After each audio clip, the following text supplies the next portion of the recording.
క్రీస్తునామమున శుభవందనాలు.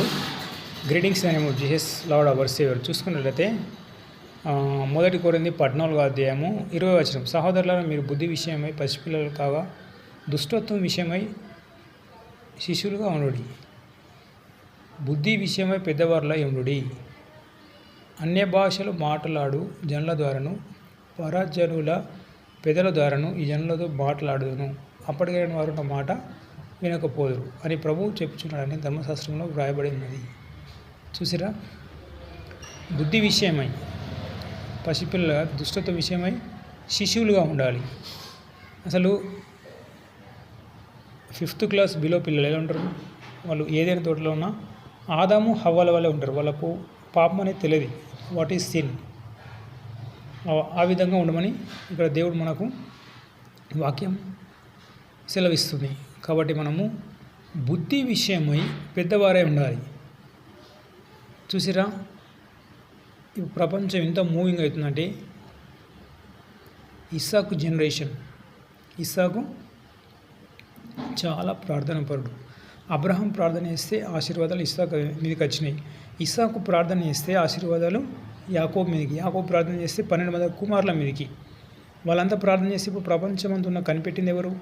Petrol diesel తీసింది క్రైస్తవుడే. ప్రపంచంలో ధనవంతుల లిస్టు క్రైస్తవుడే. ఈ కనిపెట్టిన శాస్త్రవేత్త అంతా క్రైస్తవులే. సో మనం బుద్ధి విషయం ఎలా ఉండాలంట?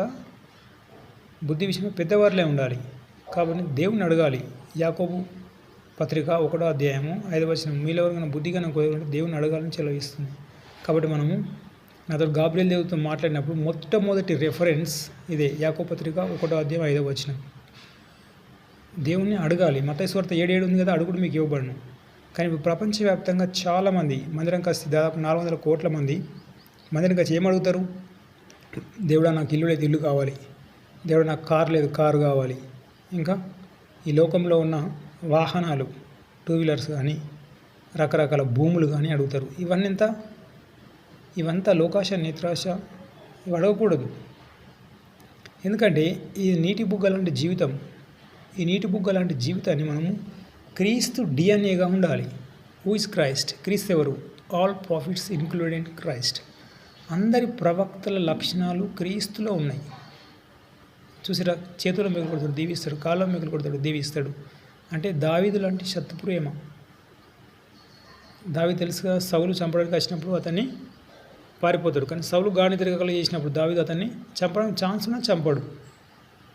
అంటే దావీదు లాంటి శత్రుప్రేమ గలవాడు, మోషే లాంటి సాత్వికుడు, యోబు లాంటి యథార్థపరుడు, అబ్రహాం లాంటి విశ్వాసపరుడు, యేసయ్య, నోవాహు లాంటి విధేయత గలవాడు.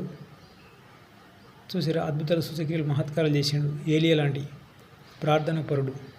All profits including Jesus Christ. So you will must follow Jesus DNA. క్రీస్తు డిఎన్ఏ ఫాలో కావాలి. ఎందుకంటే నేను కూడా పడిపోతా మాటల్లో, చూపుల్లో, తలంపుల్లో. ఎందుకంటే ఆల్ ఆర్ సిన్నర్స్. బైబిలే సెలవిస్తుంది. ఏ భేదం లేదు, అందరు పాపం చేసి దేవుడు అనుగ్రహించు మహిమను పొందలేకపోతున్నారు. రోమన్స్ 3:23 మేబీ 6:23 2:23 ఉంటుంది. ఓకే, రోమపత్రిక సెలవేసి ఏంటంటే అందరూ పాపం చేసి దేవుడు అనుగ్రహించి మహిమను పొందలేకపోతున్నారు. కాబట్టి క్రైస్తవ ఆత్మ జీవితంలో మనం ఫలించాలంటే, ముందుకెళ్ళాలంటే ఖచ్చితంగా మనము బుద్ధి జ్ఞానం దేవుని అడిగి ముందుకెళ్ళాలి. అప్పుడే మనము ఈ క్రైస్తవ ఆత్మ జీవితంలో ఫలిస్తాం, ఆశీర్వాదాలు పొందుకుంటాం, ముందుకెళ్తాం. చూసిరా, ఇశ్రాయేలు జనాంగాన్ని ఏం చేసిన దేవుడు? 11 రోజుల ప్రయాణాన్ని 40 సంవత్సరాలు చేస్తాడు. చూడండి ఇక్కడ రోమన్స్ 3:23, రోమా 3వ అధ్యాయము 23వ వచనంలో, ఏ భేదం లేదు, అందరిని పాపం చేసి దేవుడు అనుగ్రహించి మహిమను పొందలేకపోవచ్చున్నారు. చూసినావా, అందరూ పాపం చేసిర్రు. ఆదాము హవ్వలే దేవుని మాట మితిమీరి తినవద్దన్న పొలాన్ని తింటారు. అప్పుడు ఆ ఏదైనా తోట నుంచి బయట గెంటేయబడతారు. దేవుడు అనుగ్రహిస్తున్న మహిమను పొందలేకపోతున్నారు. దేవుడు మనల్ని ఎంతో ఆశీర్వదించాలనుకుంటున్నాడు. మనం ఎప్పుడు దేవునికి ఇష్టంగా ఉండాలి. మాటల్లో, చూపుల్లో, తలంపుల్లో, డబ్బు విషయంలో, అన్నిట్ల విషయంలో. అప్పుడే మనకు దేవుడు అనుగ్రహించే మహిమను పొందుకుంటాం. దేవుడిచ్చిన ఆశీర్వాదాలు పొందుకుంటాం. శపిస్తే శాపాలు, దీవిస్తే దీవెనలు. ఎక్కువ దీవించాలి, శపించకూడదు. ఓకే, దేవుని మరి బుద్ధిగానం అడగండి. ముందుకెళ్ళండి. ఈ క్రైస్తవ ఆత్మ జీవితంలో మనం ఫలించాలంటే ఎక్కువ క్రీస్తుని చూడాలి. పేతురు ఏం చేస్తాడు?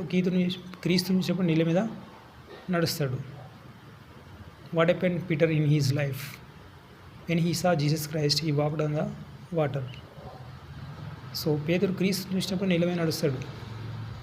మనం కూడా ఈ లోకాన్ని వదిలిపెట్టి, భూములను, కార్లను, బ్యాంక్ బ్యాలెన్స్ వదిలిపెట్టి క్రీస్తు వలె, క్రీస్తు డిఎన్ఏ కలిగి ముందుకెళ్దాం.